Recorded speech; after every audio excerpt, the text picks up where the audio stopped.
اللہم صلی علی محمد وآل محمد وعجل فرج آل محمد۔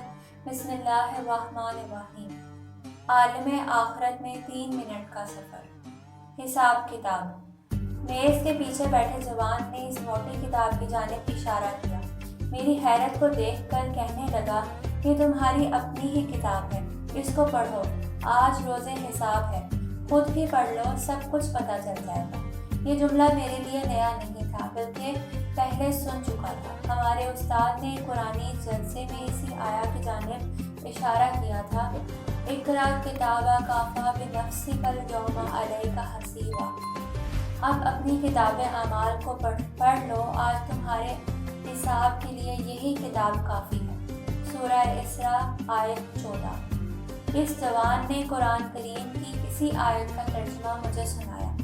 میں نے دائیں بائیں دیکھا، تھوڑا سا اور پھر کتاب کو کھولا۔ پہلے صفحے کے بالکل اوپر بائیں جانب موٹے خط میں لکھا تھا 13 سال 6 مہینے اور 4 دن۔ جو صاحب میز کے پیچھے بیٹھے تھے، میں نے ان سے سوال کیا، اس عدد کا کیا مطلب ہے؟ کہا تمہارے بالغ ہونے کی عمر لکھی ہے، اسی عمر میں تم بالغ ہو گئے تھے۔ یہ بات میرے ذہن میں آئی کہ یہ 15 سال سے 1 سال کم ہے۔ اس جوان نے میرے ذہن کو پڑھ لیا تھا، لہٰذا کہنے لگا، بلوغ کی نشانی صرف وہی ایک نہیں ہے جو تمہارے ذہن میں ہے۔ میں بھی تسلیم ہوا۔ اس صفحے سے پہلے اور دائیں جانب میرے اچھے اعمال کی ایک لمبی فہرست موجود ہے۔ مشہد مقدس کی زیارت، نماز اول وقت، عزاداری، والدین کا احترام وغیرہ وغیرہ۔ میں نے پوچھا یہ کیا ہے؟ کہا یہ تمہارے نیک اعمال ہیں جو تم نے بالغ ہونے سے پہلے انجام دیے تھے۔ یہ سارے اعمال تمہارے لیے حفاظت کے ساتھ رکھے گئے ہیں۔ میں کتاب کا صفحہ پلٹتا جا رہا تھا تاکہ بلوغت کے بعد والے اعمال کا مشاہدہ کروں، لیکن میز کے پیچھے بیٹھے جوان نے کتاب کا ایک نگاہ میں جائزہ لینے کے بعد کہا، تمہاری نمازوں کا کوئی مسئلہ نہیں ہے، وہ سب قبول ہیں، چلو باقی اعمال کا جائزہ لیں۔ مجھے پیغمبر اکرم صلی اللہ علیہ وسلم کی وہ حدیث یاد آئی کہ خداوند متعال نے سب سے پہلے میری امت پر 5 وقت کی نماز فرض کی ہے۔ خدا کی بارگاہ میں سب سے پہلے 5 وقت کی نماز پہنچتی ہے۔ میری امت سے سب سے پہلے 5 وقت کی نماز کا حساب کتاب لیا جائے گا۔ میں نے سن بلوغ سے پہلے نماز پڑھنے کی عادت ڈالی تھی اور ماں باپ کی حوصلہ افزائی کی وجہ سے مسجد میں نماز پڑھتا تھا۔ شاید ایک آدھ بار ہی میری نماز قضا ہوئی ہو۔ اگر خدا نخواستہ نماز صبح قضا ہو جاتی تو پورا دن پریشانی اور اضطراب میں گزرتا جاتا تھا۔ نماز کی منزلت کا بچپن سے احساس تھا اور اس بات پر شکر خدا بجا لاتا ہوں کہ نماز کو اہمیت دیتا تھا۔ میز کے پیچھے بیٹھے اس جوان یعنی فرشتے کے اس رویے سے پتہ چلتا تھا کہ نماز کی کیا قدر و منزلت ہے، لہٰذا سب سے پہلے نماز کے بارے میں پوچھ گچھ کی۔ اس سے مجھے ائمہ معصومین علیہ السلام کی حدیث یاد آئی، قیامت میں سب سے پہلے نماز کے بارے میں پوچھا جائے گا، اگر نماز قبول ہوئی تو دوسرے اعمال بھی قبول کیے جائیں گے، اور اگر نماز کو ٹھکرا دیا گیا تو واویلا ہے۔ میری خوشی دیدنی تھی اور کتاب کا جائزہ لینا شروع کیا تو دیکھا کہ اس میں میری بلوغت کے بعد کا ایک ایک عمل لکھا گیا تھا۔ چھوٹے سے چھوٹا عمل، چاہے اچھا ہو یا برا، سب کچھ لکھا ہوا تھا اور ذرا برابر عمل سے غفلت برتی نہیں گئی تھی۔ یہاں مجھے سمجھ آیا من یعمل مثقال ذرۃ شرا یرہ کا کیا مطلب ہے۔ ہم نے تو یہاں مذاق کیا تھا، لیکن قلم نے اس کو کتاب کے سینے میں محفوظ کر دیا تھا۔ انہوں نے ہر چیز سنجیدگی سے نوٹ کی تھی۔ اس کتاب میں میرے روزانہ کے افعال کے کنارے ایک چھوٹی سی تصویر موجود تھی۔ اس تصویر کو غور سے دیکھنے کے بعد وہ فلم کی مانند چلتی تھی۔ نئے موبائلوں میں اس طرح کی سہولیات ہوتی ہیں۔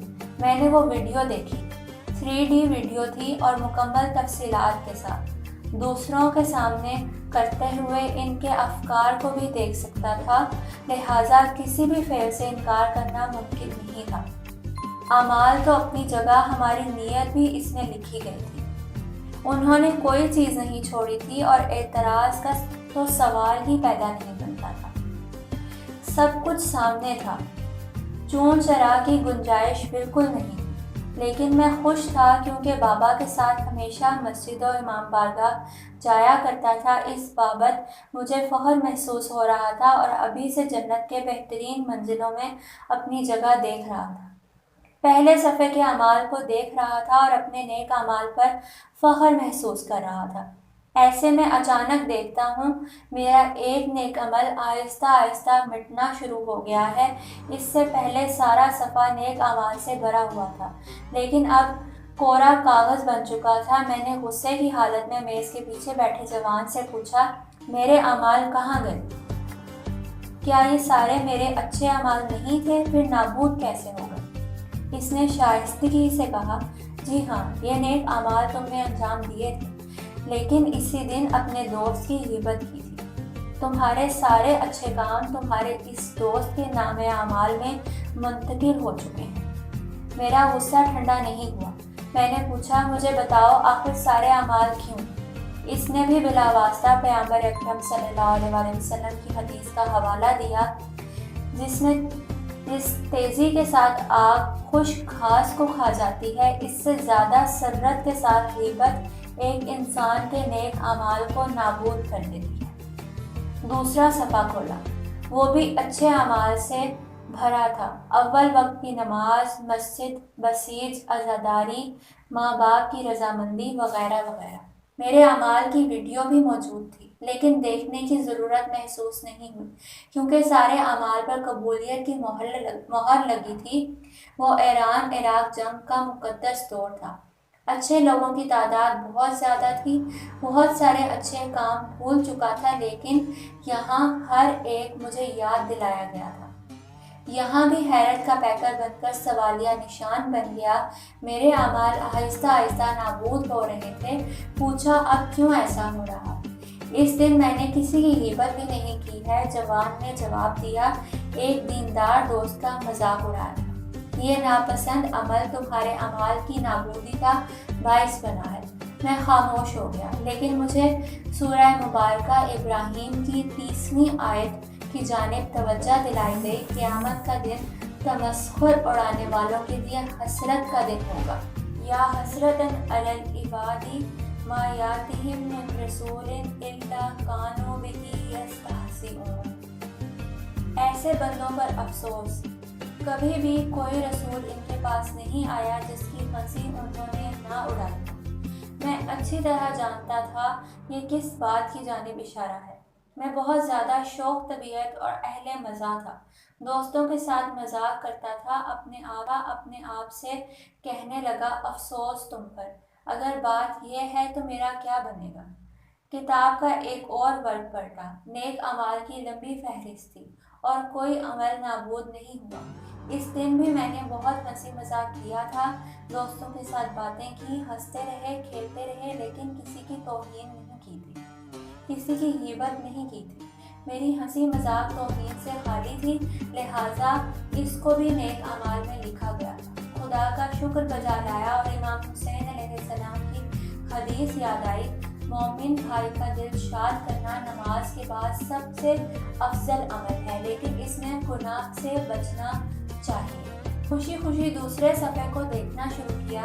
میری حیرت کا اس وقت کوئی ٹھکانہ نہ تھا جب اپنے نامہ اعمال میں حج کا ثواب بھی لکھا ہوا دیکھا۔ میز کے پیچھے بیٹھے جوان کو دیکھا اور مسکراتے ہوئے ان سے پوچھا، جناب یہ حج کیسا؟ میں تو جوانی کے ایام میں مکہ گیا ہی نہیں تھا۔ کہنے لگا، تمہارے نامہ اعمال میں حج کا ثواب لکھا گیا ہے۔ کچھ اعمال ایسے ہیں جن کا ثواب کئی حج کے برابر ہے، مثال کے طور پر اپنے والدین کو محبت سے دیکھنا یا امام رضا علیہ السلام کی بامعرفت زیارت کرنا وغیرہ وغیرہ۔ لیکن یہ کیا؟ سارے اعمال ایک بار پھر آہستہ آہستہ محو ہو رہے ہیں۔ اب سوال پوچھنے کی ضرورت بھی نہیں تھی، میں خود بھی دیکھ سکتا تھا۔ رات سارے دوست اکٹھے ہو گئے تھے اور اپنے ہی ایک دوست کو ستانا شروع کیا تھا۔ سورہ زمر کی آیت میرے سامنے تھی، انسان کے کچھ برے کام اچھے اعمال کی نابودی کا باعث بنتے ہیں۔ بے بسی کے عالم میں اپنے پاس کھڑے دونوں بندوں فرشتوں سے کہا، کچھ تو کریں آپ، میرے اعمال تو ایک ایک کر کے مٹ رہے ہیں۔ انہوں نے ناامیدی کے ساتھ اپنی بے بسی کے اظہار کے ساتھ انکار میں سر ہلایا۔ ایک کے بعد دوسرا اوراق پلٹتا گیا اور نیک اعمال کو دیکھتا جا رہا۔ میں نے بڑی محنت سے یہ اعمال انجام دیے تھے، لیکن سب ایک ایک کر کے میری آنکھوں کے سامنے محو ہو رہے تھے۔ ذہنی پریشانی نے گھیر لیا تھا، اب تو بس گرنے ہی والا تھا۔ اپنی ساری معنوی دولت کی تباہی کو اپنی آنکھوں سے دیکھ رہا تھا، پریشان تھا کہ کیا کروں۔ میں نے تو مذاق کیا تھا، انہوں نے سنجیدگی دکھائی۔ میرے سارے اچھے کام میری فائل سے غائب ہو رہے تھے، وہ سارے کسی اور کی فائل میں لکھے جا رہے تھے۔ ایک اور بات قابل غور تھی، میری عمر جیسے جیسے بڑھ رہی تھی، نماز جماعت، عزاداری اور میرے دوسرے اچھے اعمال کے ثواب میں بھی کمی آتی جا رہی تھی۔ میز کے پیچھے بیٹھے جوان سے پوچھا، ان دنوں میں نے ساری نمازیں جماعت کے ساتھ ادا کی تھیں، عزاداری میں مسلسل شرکت کرتا رہا ہوں، پھر وہ سب کچھ کیسے موجود کیوں نہیں ہے؟ میرے چہرے کو غور سے دیکھا اور کہا، اچھی طرح دیکھ لیں، عمر بڑھنے کے ساتھ ساتھ تمہارے اعمال میں دکھاوا اور ریاکاری میں بھی اضافہ ہو گیا تھا۔ پہلے تو تم خلوص کے ساتھ مسجد جاتے تھے اور عزاداری کرتے تھے، لیکن پھر مسجد جاتے تاکہ لوگ آپ کو دیکھ لیں۔ عزاداری میں اس لیے شرکت کرتے تھے تاکہ تمہارے دوست تم سے یہ نہ کہیں کہ بھائی تم کہاں غائب تھے۔